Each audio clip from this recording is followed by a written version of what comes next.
الصورة اللي انتم شفتوها دي لمشجع سوداني متواجد في دولة قطر لمشاهدة إحدى مباريات كأس العالم. الصورة دي بعد ما انتشرت في الميديا لقت سخرية كبيرة شديد من بعض السودانيين في السوشيال ميديا.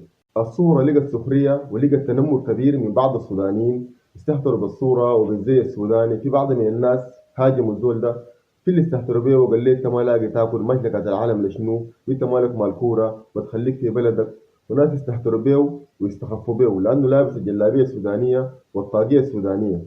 بدل ما نفتخر بالصورة ونفتخر بأن مشجع من السودان متواجد في مباراة كأس العالم وممثل السودان والسودانيين بالزي السوداني وبيعكس الجلابية السودانية للعالم زي ما باقي الشعوب بتعمل، لكن حصل العكس لأن بعض من السودانيين متواجدين في الميديا بشكل سلبي. فدي من الواضح كده حملة بتاع تنمر وعنصرية، فقاموا استخفوا بالصورة دي لأن المشجع السوداني ده لابس الزي السوداني والطاقية السودانية، فبقوا يستهتروا بيه عشان لونه وعشان شكله.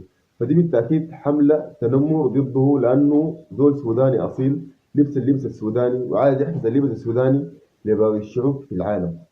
فالتحية والتقدير أولا للمشجع السوداني ده والناس اللي قاعدة تتنمر في الزول ده. الراجل ده بصراحة كده هو قادر إنه يلبس أحسن لبس وقادر يعمل أي حاجة، لأنه زول قدر يمشي في قطر ويحضر كأس العالم. بالتأكيد شخص ماهين ووضعه المادي بيسمح له يعمل أي حاجة. الزول ده قادر يعمل أي حاجة بالتأكيد، وقادر يلبس بدلة وقادر يسهر بأحسن طلة، لكن فضل إنه يلبس الزي السوداني عشان يعكس للعالم. وحتى السودانيين لما يشوفوا الزي السوداني يفتخروا بأنه في سوداني متواجد في دولة قطر وبشاهد مباريات كأس العالم.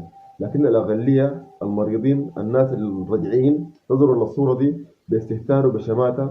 بعض من الناس قاعدين يقولوا الزول ده ما لاقي ياكل، ما لكم الكورة، ما تقعد في بلدك أحسن، ما تعمل شنو، وما عارفين حتى الزول ده منو. فالزول ده لو ما عاشق للرياضة ويحب الكورة ما كان سافر. زول يسافر من هنا عشان يحضر كأس العالم ده بالتأكيد إنسان مثقف وإنسان راغي وإنسان يعني عنده طموح إنه يكتشف حياة أكثر، وأكيد إنسان متابع للرياضة وبحب الرياضة. فالناس يعني تستهتر بالشخص ده، لكن أنا من الناس اللي بفتخر بيه وإنه سوداني ولابس الزي السوداني وبيمثلني أنا وأكيد يمثل كل السودانيين اللي بيفتخروا بالزي السوداني.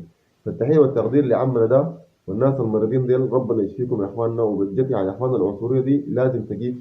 إحنا الشيء اللي بنعرف إنه العنصرية دي أصلا مرفوضة، والزول لو اضطر يكون عنصري بيكون عنصري مع شخص تاني من بلد تانية، لكن تكون عنصري مع شخص من بلدك دي من الحياة والله العظيم المضحكة والحياة الغريبة، بتدل على إنه نحن شعب رجعي وعندنا ناس بيفكروا بطريقة رجعية وطريقة عنصرية.